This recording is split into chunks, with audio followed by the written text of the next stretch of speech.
Hello, everybody. Um, I hope you can all hear me and see my screen. Welcome to the second webinar about the Altair Global Student Contest 2022. And this is being recorded. So, before I start, you can use the Teams app to raise your hand in case you have any questions or issues. You can always use the chat feature to type in your question. And so before I start, I assume all of you have registered to the contest already. If not, please just raise your hand and I can go through the registration process.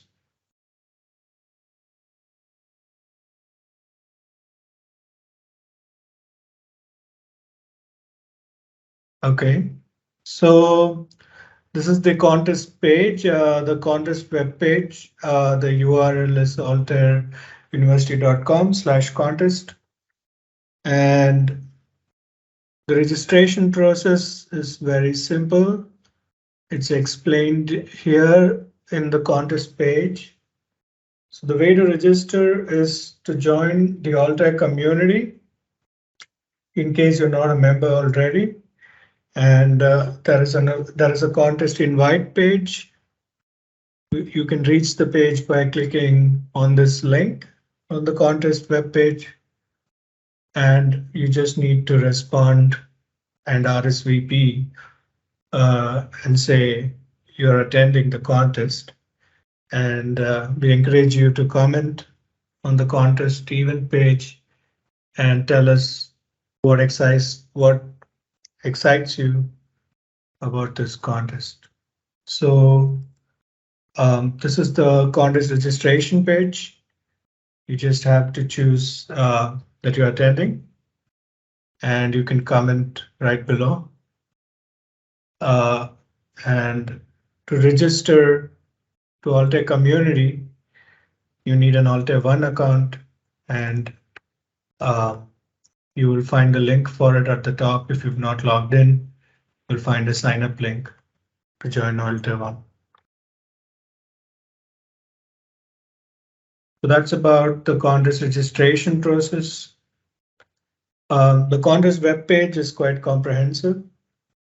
It explains the prizes that are to be won, how to register, the process to request and obtain the Altair free student edition that is required to solve the problem, the problem statement of the contest, and training materials that you require to practice and to do the contest solution process on example problems before you apply the same for your own use case. The contest web page also details the judging criteria, and also there is a solution upload area to upload your solutions.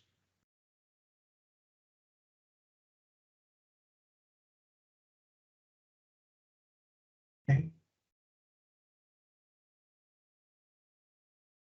So this is a follow-up webinar. I just want to mention that we held a webinar earlier, and the recording is available on the contest webpage. The previous webinar, the first webinar, goes into the details of what is ROM AI, what is reduced order modeling, a little bit about artificial intelligence basics as it applies to this particular technology, ROM AI, and also examples are solved, and there are tips on how to train the ROM AI effectively. So if you haven't seen the first webinar, you can go back after this webinar. When you're free, watch the recording. And if you have questions about that webinar or this webinar, if you don't get them answered in this session, you can always ask your questions in the competitions forum. The competitions forum is also part of the Altair community, and you'll find an academic section in the Altair community, and you will find the competitions forum there. So that's about the web page and the process. Our plan for this session is to go over a couple of examples. My colleague Neil will go over a couple of ROM AI examples, exactly the contest solution process that you will be going through for your example or use case. And then we can open up for questions and answers. You can ask any question and we can have an interactive session at that time. We can find out, it would help for us to find out the kind of data you have or where you can find suitable data to train the ROM AI, etc. Just about any questions you have about the contest or the problem can be discussed during the Q&A session. So Neil, I would request you to go over a couple of examples now, and we can go from there. Sure, I'd love to. Very good day to everyone. Thank you for joining us. So today, what I'm going to do is I'll just cover an example that we've provided on the contest page and another problem that hasn't been covered, just to give you an overview of the process and the sort of pitfalls you might see. So the first example that we'll cover a transient thermal problem involving the heating of a battery. I hope my screen is visible and that you can hear me. Yeah. So, thank you all. Right, so this thermal problem, just to give you an idea of what it is, it's a battery which is discharging according to a certain profile. And as you all might know, batteries tend to have a certain internal resistance. So due to the current flowing through them, they tend to generate heat. So this heat has to be dissipated in order to keep the cell and as a whole the battery pack within operating temperatures. So that's precisely what was set up in this case. It is a cell with a variable discharge current that's been set as a variable heat source. And although the problem is solved as a whole for the entire battery, we are focused on specific nodes where we like to extract data. So our inputs are just the discharge of charge current and another important factor, which is the heat transfer coefficient. The heat transfer coefficient basically governs the rate of heat dissipation from our battery into the ambient fluid, whatever it might be, whether it's water or oil. So the setup is quite simple. It's where we have the current that results in an internal heating of the battery, and we have the outputs that we require. And this is a finite element model, so it would tend to be computationally expensive if we were trying a large number of combinations for heat transfer coefficient. And what I mean when I say trying a large number of solutions is, in general, we'd like to find out what value of heat transfer coefficient would result in optimal cooling, optimal temperatures for our cell and overall for the battery pack. So in order to get a good idea of this, we might have to trial a couple of values for the heat transfer coefficient. And what governs the heat transfer coefficient is other factors like the rate of fluid flow across your cell and etc. So in order to judge this, and this being a transient solution, we'd have to run quite a large number of simulations to sort of zero in on some sort of value that we could pick. So the temperature is what we're interested in. And since this is a transient problem, it's also a dynamic system of sorts. So one thing we could definitely say is the output temperature at a given time. It depends on the temperature at that location, say at your previous time step. So you'd have some sort of physical continuity in terms of time. So you wouldn't normally expect the point temperature to suddenly jump multiple degrees. And that's basically what our state variables govern.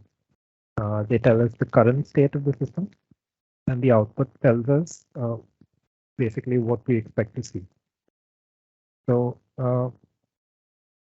this data could be gathered in the form of a CSV file as follows. So basically, since this is a transient problem, we have a column denoting what point in time we're making observations. Then we have our two inputs, which are the current, either charge or discharge current. Then we have our heat transfer coefficient. And finally, we have the output and state variables. Right? So this is over the course of actually a few simulations with different values of HTC. So we had 200, 125, and about 50 watts per meter square. So this file is essentially what we'll use to train our ROM. Right? So just in case you haven't gone over this before, this is Activate, and this is the tool you'll be launching ROM AI in. In case you don't have ROM AI Director available, you can enable it by going to the extension manager and hitting enable. And that'll bring it up for you. So in order to start, you'd launch ROM AI Director, and here you have two options. If you are confident that your data is relatively clean for your case, you don't have to really look at it and plot it to understand what's happening. You could directly start off in the Builder tab. Or if that's not the case, you can simply go to the preprocessor, and here we can bring up our CSV file. So this immediately tells us what sort of data we have available to us. This particularly being a transient problem, we require the time column. And the other cases, we have the other data that we've recorded. So the data that we'd like to export, or rather use in the builder, that's what we can move over to our data to export column.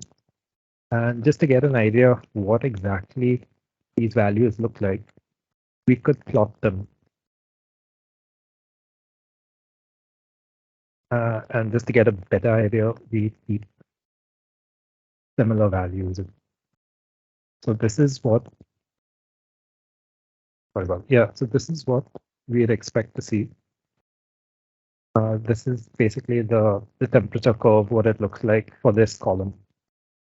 We could similarly plot other columns so that we know we're getting the right data.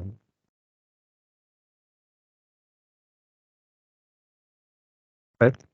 Or the other option is to directly move to your Builder tab and import your data there. And here you get a basic idea of how much of data you'll be importing. So at this stage, you have your data. What you would like to do is set up a folder. And within this folder is where you can have your train ROM stored. You would like to name this train ROM. You can go for demo for this purpose. And something else that you'd like to do is you'd like to give every ROM, every combination you try, perhaps a slightly different name. What sort of naming convention you'd like to use is up to you. And this will help you later possibly review all of your attempts and help you understand what's changing where. Right? So after that, we want to see what our inputs, outputs, and states are. And This, as we determined earlier, was current and HTC, right? So we said our current and HTC are our inputs. Our outputs are the nodal temperatures, and our state variables are also those nodal temperatures. So that's exactly what we go about setting. And in order to pick multiple values, we just hold down control and select them. So output and state. And here we go into how we'd like to structure our network. If this is a problem that we'd never seen before, we'd probably give all our activation functions a try, our tan, hyperbolic, and our ReLU. And this will help us understand what's going to possibly give us a nice, cleaner solution, a better approximation, better predictions. So in this case, we'll just go in for ReLU with the default settings. And we'll probably set this to about 100 epoch. So an epoch, if you don't know, is essentially the number of times you use your training data in order to train your neural network. So setting this to 100 simply means that you are going to force train your neural network 100 times with all of the available training data. Right? So in this case, after setting up what we need, we're just going to hit train. And this sets off our process for the training. And depending on the size of your data set, this could either be relatively quick or it could take a very, very long time. So the recommendation is when you're initially starting off, you stick to a low number that's preferably above the suggested value, just to get an idea of how long the training process takes.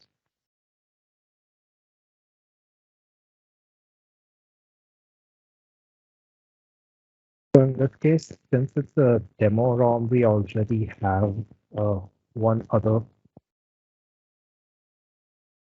train ROM for us to view. That's sort of the viewer tab gives us an overview of the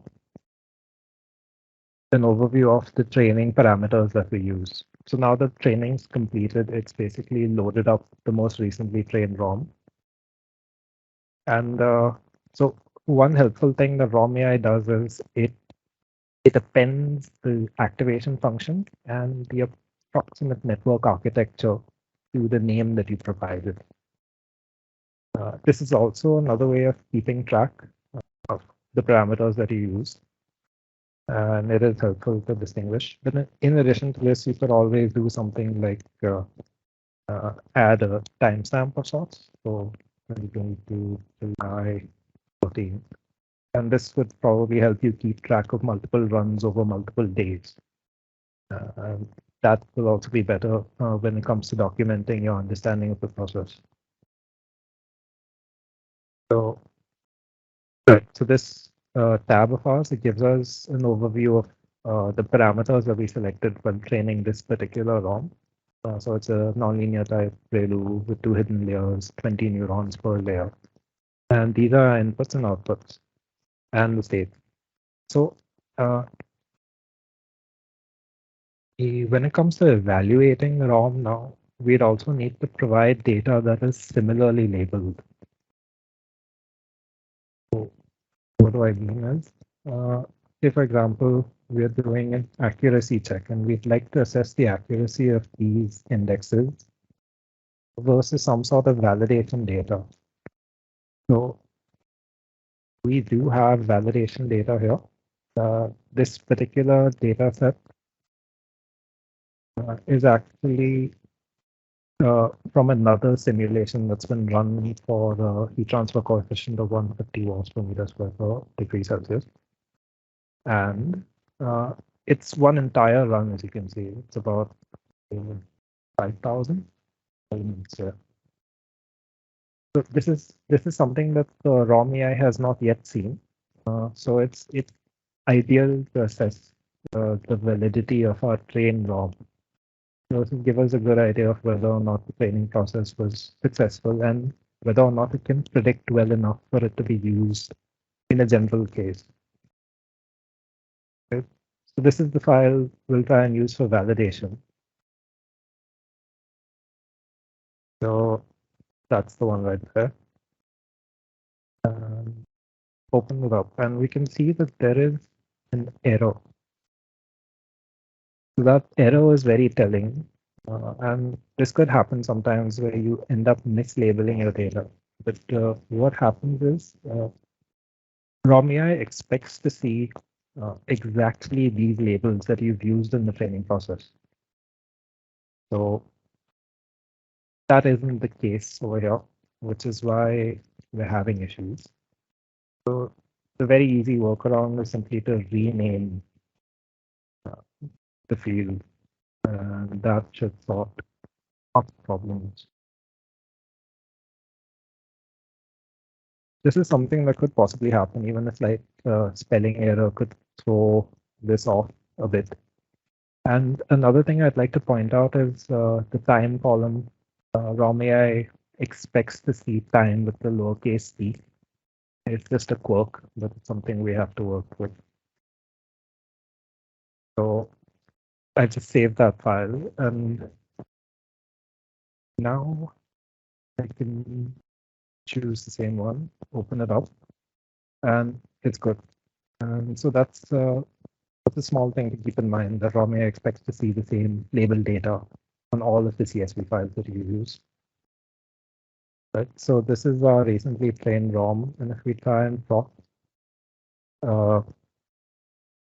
essentially what the accuracy check tells us is how well the predicted data correlates with the available validation data in the file. So the R-squared value, an R-squared value of 1 essentially means a 1-to-1 correlation.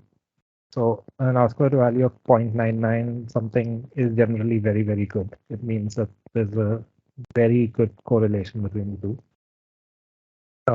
And similarly for the other state indexes. Right. So here, even though you see something funny going on with the graph, we have an R-squared value of about 0.95. So this is one way of assessing the accuracy of your trained ROM. Another thing I'd like to point out is that in the dropdown available in the viewer tab, we have loss metrics, accuracy check, and there's a third option available in the case where you do not specify state variables, and that is the hyperplane option. So I can show you that with the next example, but for now we'll just continue. And actually, I'd like to show you how you could use the viewer tab again. So for example, I'm currently viewing the ROM I just trained. Say I wanted to view another file just to get an idea of where I left off, perhaps. So that's all I'd have to do. I just have to go to browse.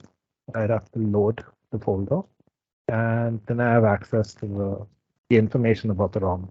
I could go over the activation function, the architecture, and this is useful in case you'll be working over a long period of time. You tend to lose track of where you left off, right? And you can also view other training parameters of the sort. Finally, in the timesim tab, this can be used in both dynamic and static cases. In the dynamic case, this will actually be a plot of some quantity versus time. In the static cases, it will just be an instance number. And I can show you that again later in the other example. So here in the data set, we would like to use the validation data that we picked up, right? So that's what we load in. And then what we can do is we can see how well ROM-AI's predictions match up versus the data set. And here you get an actual idea of the time series data. So over the 500 seconds that the simulation is carried out for, versus ROM-AI predicting temperature values over the same range of time. And we can do this for all of the outputs. And something else we could also do, if you just want to trial it out as a sanity check, is something that we expect is for a higher heat transfer coefficient. you generally tend to have lower temperature values on the wall because you're dissipating the heat much faster. So you could actually uh, change the HTC value right here to something higher, say 300, and then plot it down in the time sim. In that case, you wouldn't have validation data for this case, but you would see the predicted temperature over time. And like I said, since it's a sanity check, you would expect ROM AI to predict a lower temperature with an increasing value of HTC. So that's actually something that we could try out.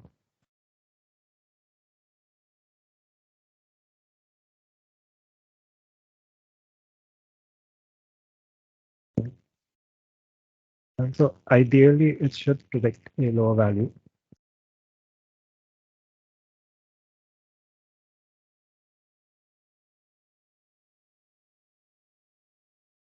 And as you can see, that is something that we're getting. So higher temperatures produce, higher heat transfer coefficients produce lower temperature values because more heat is dissipated. In this case, the dataset values won't match up because we just arbitrarily changed one column just to see what it's like. So that is the thermal example that we've looked at. In addition to that, this is an example that can be classed as dynamic since it's time varying. Another example I'd like to show you is something called a lid-driven cavity flow. So this is a problem in CFD where essentially you have the lid of the cavity or the upper wall moving in a certain direction at some speed. And due to just that motion of the lid, you have a flow being developed in the cavity. So solved cases look sort of like this. And parameters that affect the eventual flow field that develops are things like the lid velocity, the density of your fluid, and the viscosity of your fluid. So all in all, combine something like the Reynolds number of the flow essentially gives you an idea of what the flow field is like within the cavity. So what I did here is I set up, for example, with varying Reynolds numbers, and that's what they all look like. And this was done in an Altair tool called SimLab. So SimLab has CFD capabilities, and from SimLab, it's actually also possible to export your data. So what we really need is CSV data to train around. So what sort of data would we want from this? Since these cases are static, we're solving for a developed flow field. I think it would be useful to grab, first of all, the X and Y coordinate uh, of a particular cell and the velocity within that cell and the components of velocity and also the pressure, since the pressure field is something that's available to us over here. Right. So this can be output in some way. So here in SimLab, we have a tool called AccuOut, which can basically create files from your CFD results. And what that file looks like is this. It's just a series of numbers. And we have a decent idea of what the numbers are because we specify the output. So the first three numbers are the X, Y, and Z coordinate. You'll notice I said Z coordinate, but since this is a 2D case, we're not interested in it, but it is output anyway, and it tends to be 0. The next three are velocity components in the X, Y, and Z. And again, since this is a 2D case, Z is 0. And finally, we have pressure values. And we have values for the entire domain like this. So we grab those values and we put them in a spreadsheet like this with the goal of producing a CSV. So in this case, our velocities and the pressure, these are outputs. And since they're static cases, we don't really have any state variable. We just have inputs and outputs. Here, for our inputs, one thing we definitely need is the position within the fluid volume. And another thing is the lid velocity, the density of the fluid if we're using that, and the dynamic viscosity of the fluid. So even though I've collected all this data, it's not necessary that I have to use all of it. And that's something I can show you right now. So one additional thing I had to do is I had to add a time column. And this is necessary because ROM AI, it wants to see a column label time. But in this case, the specific value is unimportant. So I've just serially labeled it. And another thing I'd like to point out is you can use a single CSV file with multiple with data from multiple CFD runs. So in that case, what I could do is I could just start renumbering a different run from 0 onwards. You can see every run that I had about 2,600 data points. Not a lot, but that's what we have.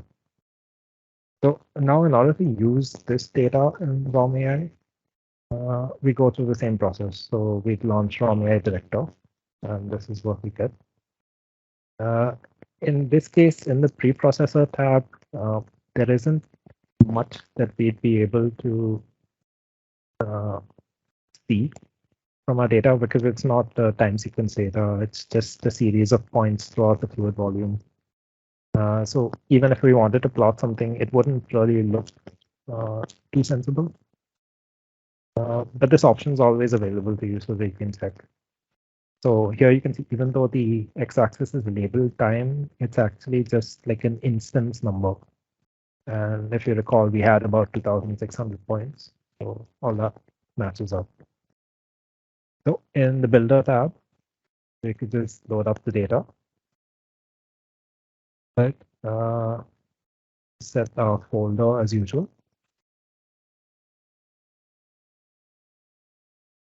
And we will label the ROM. And now here we have to decide on what our inputs and outputs are. We won't have states because like we said, this is a static problem. So if we think about it, our inputs are the lid velocity, the density of the fluid we're considering, the dynamic viscosity, and x, y, and z coordinates. Right? These would tend to be inputs, but we can ignore these given the fact that we haven't really used some of them. So we haven't used the z coordinates since this is the two-dimensional flow. And we've only considered a single fluid in these particular runs. So we can actually ignore the density as well. So we specify our inputs as being the x and y coordinate and the lid velocity and the viscosity. And then what are our outputs? So we're looking to see a velocity field. So u and v are the x and y components of velocity. The z component, which is w, not really important because like we said, it's a two-dimensional flow. And we'd also like to see a pressure field. So these are the outputs that we expect from our ROM AI. Right? Since this is sort of a non-linear static problem, we could just take a guess as to what we need. So maybe we could just start with the activation functions at default, and maybe we set 50 as the number of epochs we want to train for. Maybe we might go in for a regularization of 0. So what the regularization coefficient tends to do is it flattens the overall prediction surface that ROM AI generates. So since we don't want that sort of flattening effect, we'll just skip the regularization. And at this stage, as a first run, we essentially stick to the defaults and see where we land up. And sometimes you see that you can't really get ROM AI to make great predictions instantaneously. So it's sort of a learning process where you go back and forth with the values. So ideally, what you'd hope to get out of the training process is a very, very low loss value. And there's no way of really knowing what is a very low loss value unless you go through a few runs and see where you land up at. Because this depends a lot on the amount of data that you have available for training and many other factors. It depends on the activation function that you pick. It depends on the number of neurons that you have per layer. There are a lot of factors. So in this case, this very simple ROM that we train with essentially default setting. So like I mentioned earlier, the hyperplanes option is available when we don't have any state variables. So basically for static problems. So here again, it expects to see a data set, and we just have to enter this. So it's made available for the rest of the process. Otherwise, ROM AI will complain. But, so what are inputs? Right now, we're going to check across X and Y coordinates. So we're essentially trying to view the cavity as a whole. And we'll look at the X component of velocity as our output and see how that matches up. So one thing we can do is after providing a data set, you can ask ROM AI to make predictions on the data set itself.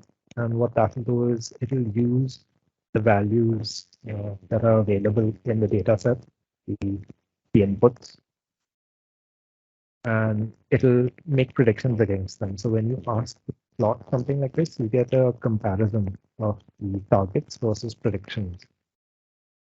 So here we can already see there is a bit of conformance, but it's not particularly great. So the key would be at this point to judge how you'd move forward, what sort of changes you need to make to your network. So one of the things you can do is you can check the accuracy like you did before, again providing the data set. So here we see that the correlation value is not particularly great. Right. So in this case, we really have to work on this problem a lot more in order to get better results. One of the things we could try is we could gather more data simply by running a few more simulations, because if we go and check the available data, you see like there's a large skip in available values. Sometimes they change by an order of magnitude. But so maybe it would help to gather more data in some places. On the other hand, it would also help if we change the activation function or the number of layers. So in general, increasing the number of hidden layers tends to increase the fitting capacity of the network. So it becomes a little more flexible. So that's also something that could be tried. If you desired a slightly muted response, you could also add some value for the regularization coefficient. Something small that you can start off with. Other things that you can do is you can also, so one thing I'd like to point out for this particular setup is that there tend to be anomalous values at the corners, especially of the driven lid. So you'll have a value here for velocity and even for pressure that's much higher than in the general region. And what you could do is skip those values, I guess, from your data set. That would help you a little more. Right. And we can definitely show that the predictive capability isn't as good as we expected it, simply by using a validation data set. And this validation data set was acquired from another simulation run that hasn't been included in the training. And this will sort of really tell you that improvement is required. So as you can see, predicted values not really great, right? But it also gives you hints as to possibly the improvements that could be included. So this is how you would essentially go about extracting data from a simulation so that you could use it for ROM AI. And yeah, so in this case, we'd encourage you to try multiple more options. You can actually check one of the other ROMs, a whole host of other things that is required. And here you notice that the test loss value is lower than the previous case. But if we do go into the accuracy checks with the validation data, yeah, still slightly problematic. Or if we go into plot hyperplane with the x and y, with the validation data.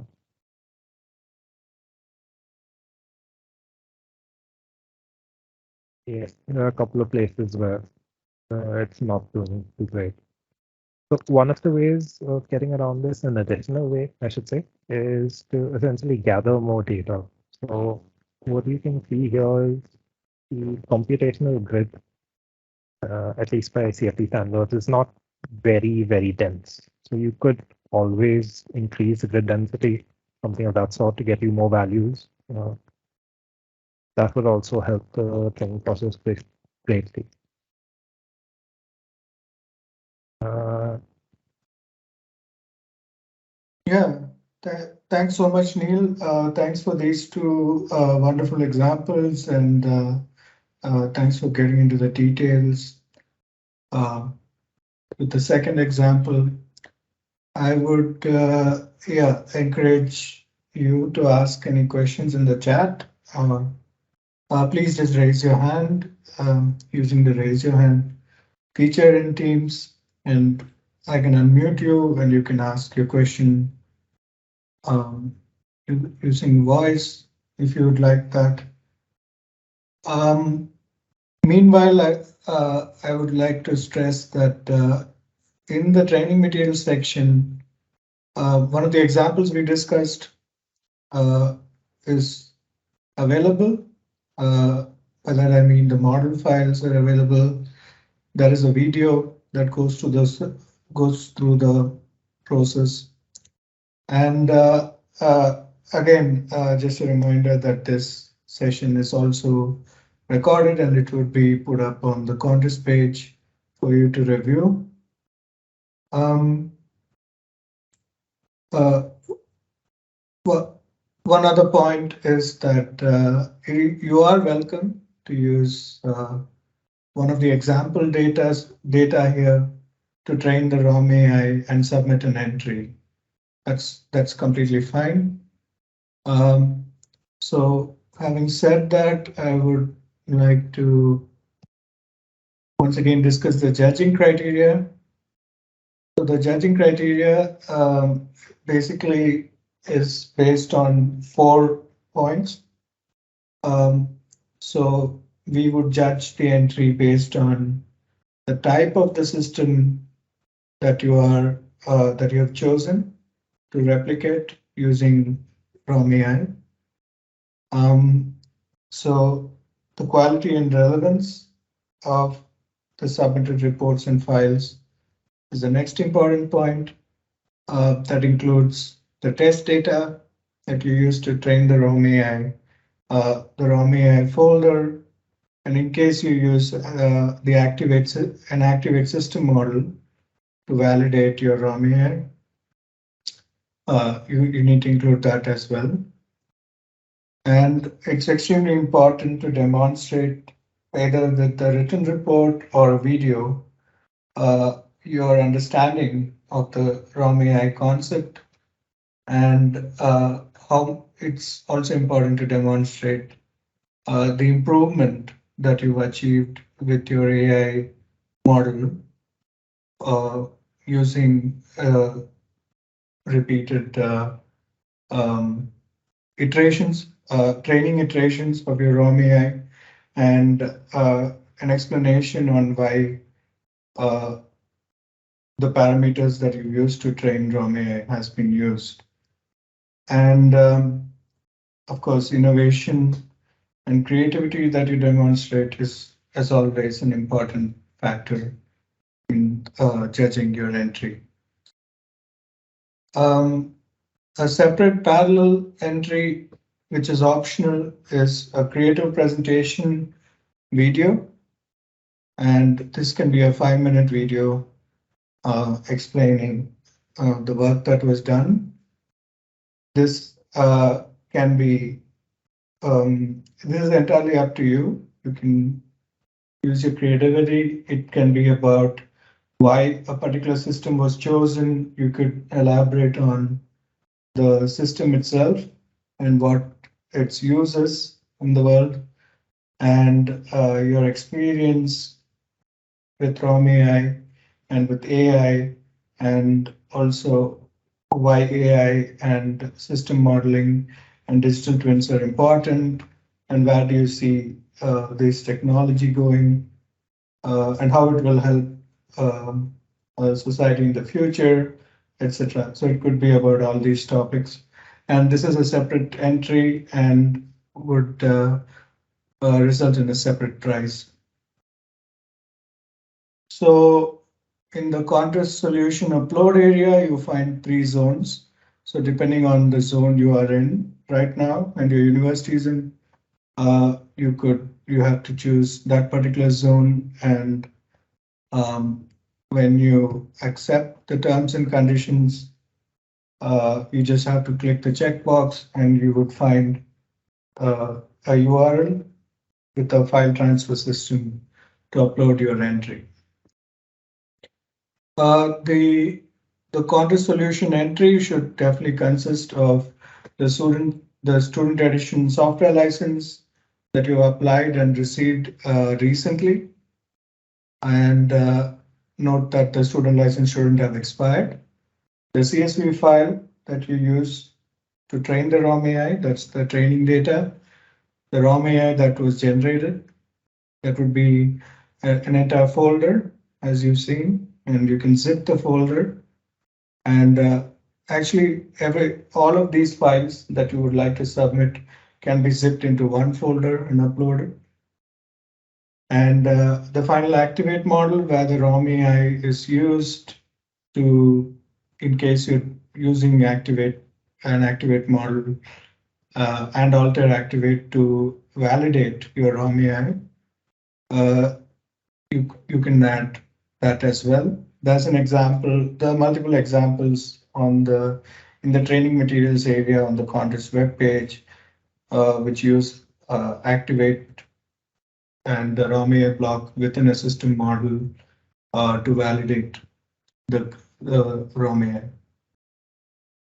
You need to include a video, which is more preferable, or a 2-page PDF document describing the system that was modeled. And as I explained earlier, it's very important to describe why a particular system was chosen and how you went about choosing the parameters, and you can include information about how the ROM AI was improved by intelligently and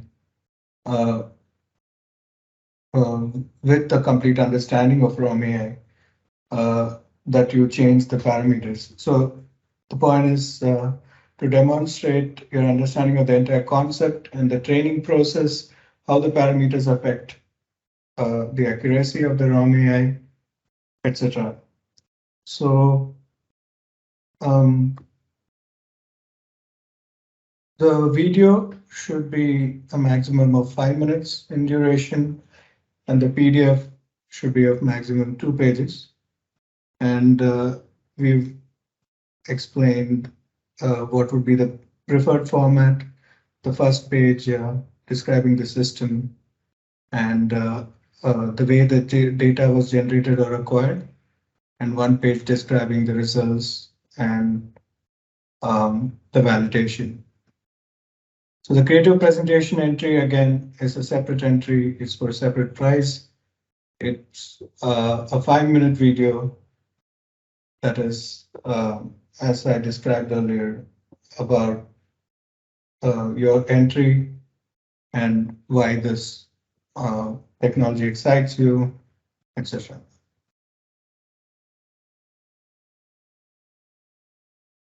So thanks for your attention and time. I'm just gonna wait for your questions, if any.